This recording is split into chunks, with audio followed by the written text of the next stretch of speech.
Hello everyone, quizzer book में आप सभी का स्वागत है। D++ PRT previous year questions की सीरीज में यह 8वां सेट है। यह सेशन अन्य सभी शिक्षक भर्ती परीक्षाओं, केवीएस, एनवीएस और सुपर टेट के लिए भी बहुत महत्वपूर्ण है। आइए देखते हैं इस सेशन का पहला प्रश्न। उजाला किस प्रकार की संज्ञा है? उजाला किस प्रकार की संज्ञा है? भाववाचक, पदार्थवाचक, व्यक्तिवाचक, जातिवाचक।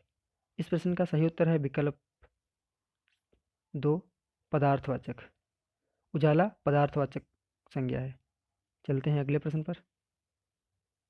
आदमी ने ऐसा विचार नहीं करना चाहिए। आदमी ने ऐसा विचार नहीं करना चाहिए। वाक्य में अशुद्ध अंश है। करना चाहिए। आदमी ने ऐसा विचार नहीं। वाक्य में अशुद्ध अंश है आदमी ने। यहाँ पर शुद्ध वाक्य होगा आदमी को ऐसा विचार नहीं करना चाहिए।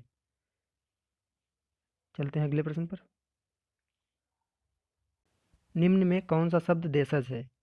ठेठ, आराम, इंटर, अदावत। यहाँ पर ठेठ देशज शब्द है, जबकि आराम फारसी भाषा का शब्द है, इंटर अंग्रेजी भाषा का शब्द है और अदावत अरबी भाषा का शब्द है। अगला प्रश्न। ईर्ष्यालु में प्रत्यय है। ईर्ष्यालु में प्रत्यय है। आलु, यालु, लू, ई। ईर्ष्यालु शब्द ईर्ष्या मूल शब्द और आलु प्रत्यय से मिलकर बना है, इसलिए इस प्रश्न का सही उत्तर है विकल्प फर्स्ट, आलू। चलते हैं अगले प्रश्न पर। इच्छा का पर्यायवाची नहीं है। इच्छा का पर्यायवाची नहीं है। ईप्सा, स्पृहा, ईहा, असूया। इसका सही उत्तर है असूया। असूया इच्छा का पर्यायवाची नहीं है।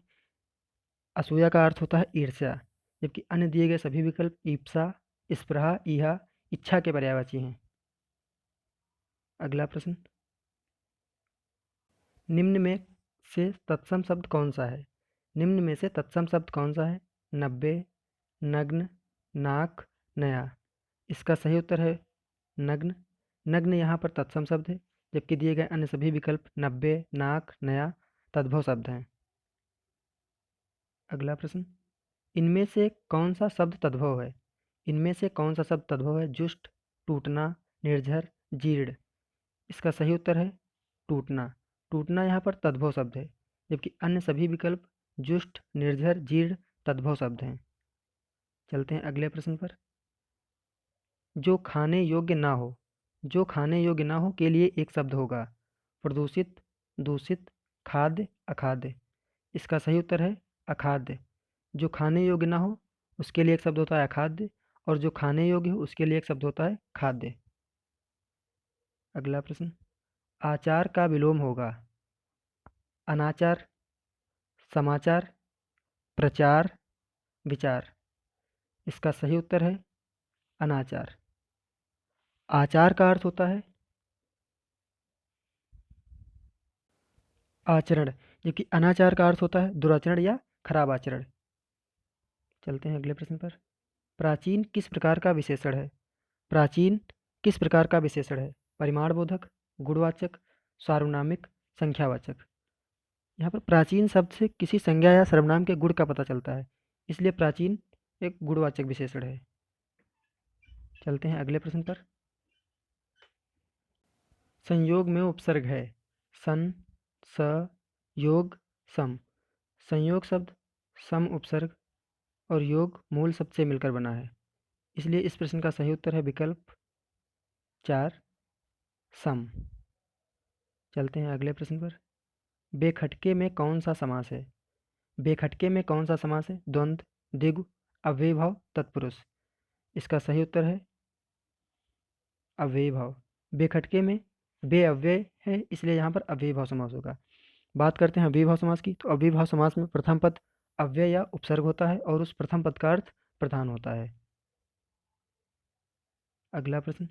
निम्नलिखित में कौन सा शब्द स्त्रीलिंग है? हीरा, हरकत, हुक्म, हास्य। इसका सही उत्तर है हरकत। हरकत यहाँ पर स्त्रीलिंग शब्द है, जबकि दिए गए अन्य सभी विकल्प हीरा, हुक्म, हास्य सभी पुल्लिंग शब्द हैं। चलते हैं अगले प्रश्न पर। निम्न में से वर्तनी की दृष्टि से शुद्ध शब्द कौन सा है? निम्न में से वर्तनी की दृष्टि से शुद्ध शब्द कौन सा है? विकल्प 1, विकल्प दूसरा, तीसरा, चौथा। इसका सही उत्तर है विकल्प पहला, अतिथि। जबकि दिए गए अन्य सभी विकल्प वर्तनी की दृष्टि से अशुद्ध हैं। अगला प्रश्न, उल्लास का संधि विच्छेद होगा। उल्लास का संधि विच्छेद होगा उत प्लस लस, उल प्लस लस, उत प्लस लास, उल प्लस लास। इसका सही उत्तर है उत प्लस लास।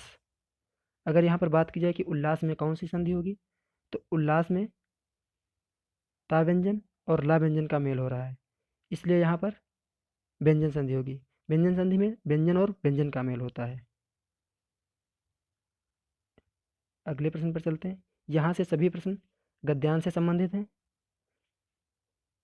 डी में गद्यांश से सीधे और मूल भाव संबंधी दोनों प्रकार के प्रश्न पूछे जाते हैं, इसलिए गद्यांश को बहुत ही ध्यान से पढ़कर उसके मूल भाव को समझना है। आइए गद्यांश को पढ़ते हैं। शुक्ल जी के निबंधों की भाषा कसी हुई, तथ्य निरूपणी एवं उपयुक्त होती है। वस्तुतः उनके निबंध लेखन से खड़ी बोली गद्य गंभीर विचारों की अभिव्यक्ति का समर्थ माध्यम बना। शुक्ल जी के निबंधों में गंभीर विचारों के बीच बीच विशेषतः दृष्टांत प्रस्तुत करते समय व्यंग विनोद की छींटें भी होती हैं। उनका व्यंग्य शिष्ट किंतु प्रभाव में अचूक होता है। इसी समय रविंद्रनाथ के प्रयोग से भावात्मक शैली में निबंध लिखे गए। वे रहस्योन्मुख होते थे। उन्हें आध्यात्मिक भी समझा जा सकता है और श्रृंगारी भी। अब गद्यांश से संबंधित प्रश्नों को देखते हैं। प्रश्न संख्या 16, शुक्ल के निबंधों से खड़ी बोली गद्य किसकी अभिव्यक्ति का माध्यम बना? शुक्ल के निबंधों से खड़ी बोली गद्य किसकी अभिव्यक्ति का माध्यम बना? भावनाओं की, विचारों की, कल्पनाओं की, संवेदनाओं की। इस प्रश्न का उत्तर गद्यांश में देखते हैं। वस्तुतः उनके निबंध लेखन से खड़ी बोली गद्य गंभीर विचारों की अभिव्यक्ति का समर्थ माध्यम बना। विचारों की अभिव्यक्ति। इस प्रश्न का सही उत्तर है विकल्प दूसरा, विचारों की। चलते हैं अगले प्रश्न पर। किसके प्रभाव से भावात्मक शैली में निबंध लिखे गए? किसके प्रभाव से भावात्मक शैली में निबंध लिखे गए? शरत चंद्र, रविंद्रनाथ, महात्मा गांधी, प्रेमचंद्र। आइए इस प्रश्न का उत्तर गद्यांश में देखते हैं। इसी समय रविंद्रनाथ के प्रभाव से भावात्मक शैली में निबंध लिखे गए। किसके प्रभाव से भावात्मक शैली में निबंध लिखे गए? रविंद्रनाथ के। इस प्रश्न का सही उत्तर है विकल्प दूसरा, रविंद्रनाथ। चलते हैं अगले प्रश्न पर। प्रश्न संख्या 18, आध्यात्मिक का आशय है काव्यशास्त्र से संबंधित, मनोविज्ञान से संबंधित, आत्मा परमात्मा से संबंधित, धर्म राजनीति से संबंधित। आध्यात्मिक का अर्थ होता है आत्मा परमात्मा से संबंधित, इसलिए इस प्रश्न का सही उत्तर है विकल्प तीसरा, आत्मा परमात्मा से संबंधित। चलते हैं अगले प्रश्न पर। दृष्टांत का आशय है। दृष्टांत का आशय है दृश्य, उदाहरण, विश्लेषण, व्याख्या। आइए इस प्रश्न का उत्तर गद्यांश में देखते हैं। शुक्ल जी के निबंधों में गंभीर विचारों के बीच बीच विशेषतः दृष्टांत प्रस्तुत करते समय व्यंग विनोद की छींटें भी होती हैं। दृष्टांत का अर्थ है यहाँ पर उदाहरण। शुक्ल जी के निबंधों में गंभीर विचारों के बीच बीच विशेषतः उदाहरण प्रस्तुत करते समय व्यंग विनोद की छींटें भी होते हैं। इस प्रश्न का उत्तर सही है उदाहरण। चलते हैं अगले प्रश्न पर। प्रश्न संख्या 20 और इस सेशन का अंतिम प्रश्न। शुक्ल जी के निबंधों की भाषा विशेषता नहीं है। शुक्ल जी के निबंधों की भाषा की विशेषता नहीं है। प्रतीकात्मक, उपयुक्त, कसी हुई, तथ्य निरूपणी। इस प्रश्न का उत्तर भी गद्यांश में देखते हैं। शुक्ल जी के निबंधों की भाषा कसी हुई, तथ्य निरूपणी एवं उपयुक्त होती है। यहाँ पर पूछा गया है भाषा की विशेषता नहीं है, इसलिए शुक्ल जी के निबंधों की भाषा की विशेषता प्रतीकात्मक नहीं है, जबकि उनके भाषा की विशेषता उपयुक्त, कसी हुई और तथ्य निरूपणी है। सेशन में अंत तक बने रहने के लिए धन्यवाद। उम्मीद करता हूँ यह सेशन आपको पसंद आया होगा। कमेंट करके ज़रूर बताएं वीडियो कैसी लगी। प्लीज़ इसको ज़्यादा से ज़्यादा शेयर करें और अपकमिंग वीडियोज़ के लिए हमारे चैनल को सब्सक्राइब करें। हमारे टेलीग्राम चैनल की लिंक वीडियो के डिस्क्रिप्शन में मेंशन है, जहाँ से आप PDF को डाउनलोड कर सकते हैं।